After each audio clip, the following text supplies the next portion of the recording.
हिंदुस्तान जिंदाबाद।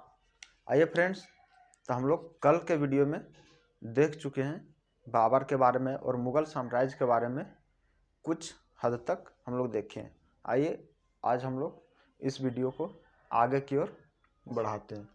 तो आज हम लोग जानेंगे इसमें हुमायूं के बारे में, और हुमायूं की क्या गतिविधियां रही अपने शासन के दौरान। हुमायूं सर्वप्रथम गद्दी पर 1530 ईस्वी में बैठा। कब? 1530, 29 दिसंबर 1530 ईस्वी को। 29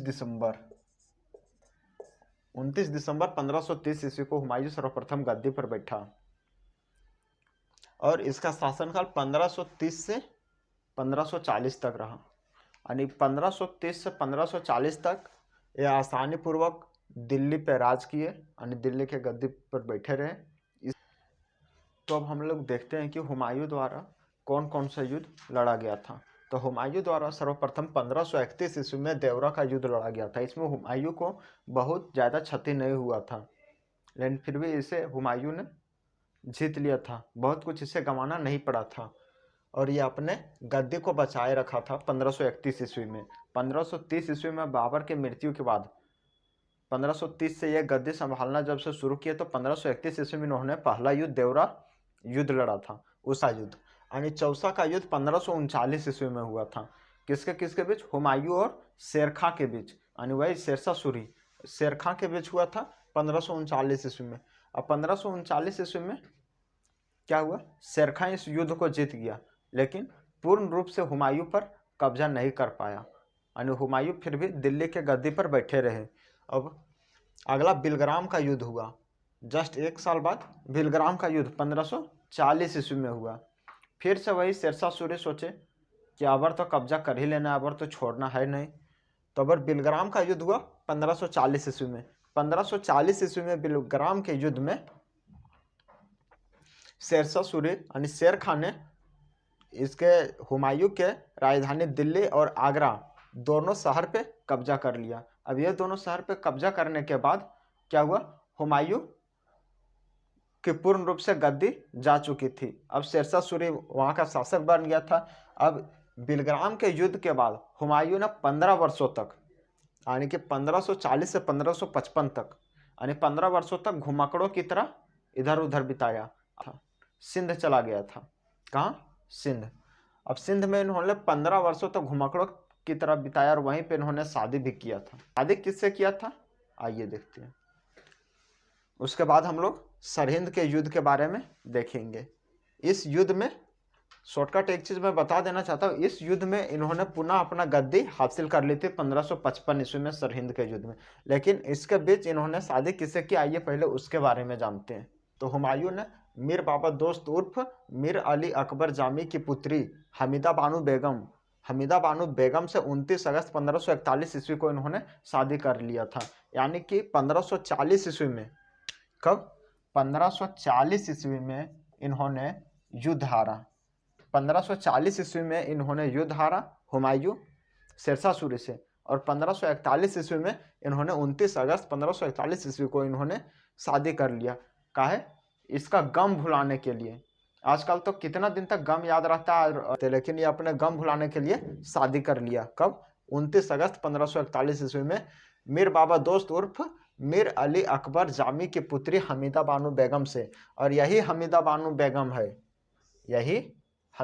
बेगम है जो अकबर जैसे महान सम्राट को जन्म दिया है। हम लोग अकबर के बारे में भी जानेंगे, लेकिन आज के इस वीडियो में नहीं, नेक्स्ट वीडियो में जानेंगे अकबर के बारे में। इसके बारे में हम लोग पूरा डिटेल से बताएंगे और अकबर बीरबल की एक फेमस कहानी भी इसमें चर्चा करेंगे हम लोग। आखिरकार अकबर इतना फेमस हुआ कैसे और बीरबल दोनों, तो हम लोग इसके बारे में डिटेल से चर्चा करेंगे। अकबर और बीरबल के बारे में सिर्फ एक वीडियो में सिर्फ यही दोनों के बारे में पूरा डिटेल से। तो लेकिन ये ज़्यादा दिन तक टिक नहीं पाए निकाह करने के बाद। कैसे? कि 1541 में ये निकाह किए, उसके बाद 1555 में सरहिंद का युद्ध हुआ। कब? 1555 में सरहिंद के युद्ध में हुमायूं जो थे, सो 1555 में सरहिंद के युद्ध में सूरवंश के सिकंदर को हराकर पुनः दिल्ली के गद्दी पर बैठ गए। यानी 40 में जाने के बाद फिर 15 साल बाद फिर ये लौट आए और सूर्यवंश को पराजित करके पुनः 1555 में पुनः गद्दी पर बैठ गए, सिकंदर को हराकर। किसको? सिकंदर को हराकर। वो वाला सिकंदर नहीं समझ लेना जिसके पिता फिलिप थे और गुरु अरस्तु। वो सिकंदर नहीं है यूरोप का, वो बहुत पहले, वो 300 ईसा पूर्व से भी पहले वो जा चुका था। ये 1500 ईस्वी के मैं बात कर रहा हूँ, 1555 ईस्वी की। तो ये दूसरा सिकंदर था। इतिहास में बहुत सिकंदर, बहुत अकबर हुए हैं। अकबर फर्स्ट, अकबर द्वितीय, बाबर द्वितीय, बहुत सारे हुए हैं। ये सिकंदर मध्यकाल के थे, 1555 ईस्वी में। इन्होंने युद्ध हार गए। किससे? हुमायूं से। और पुनः दिल्ली के गद्दी पर हुमायूं बैठ गए। कब? 1555 में पुनः बैठ गए। 1556 ईस्वी को, कब? 1 जनवरी 1556 ईस्वी को। कब? 1556 ईस्वी को, 1 जनवरी 1556 ईस्वी को हुमायूं की मृत्यु हो गई। पुस्तकालय की सीढ़ियों से गिरने के कारण 1 जनवरी 1556 ईस्वी को इसकी मृत्यु हो गई। हुमायूं वो शासक थे जो अपने पिताजी के कथन को माने थे, यानी कि उनके द्वारा बताए गए बातों को अपने जीवन में उतारे। और औरंगजेब ये छोटा इतना पागल था कि अपने बाप को ही बंदी बना लिया था। ये तो मैं बता ही चुका हूँ। अब हम लोग देखते हैं हुमायूं ने अपने भाइयों में किस प्रकार से राज्य का बंटवारा किया था, इसके बारे में।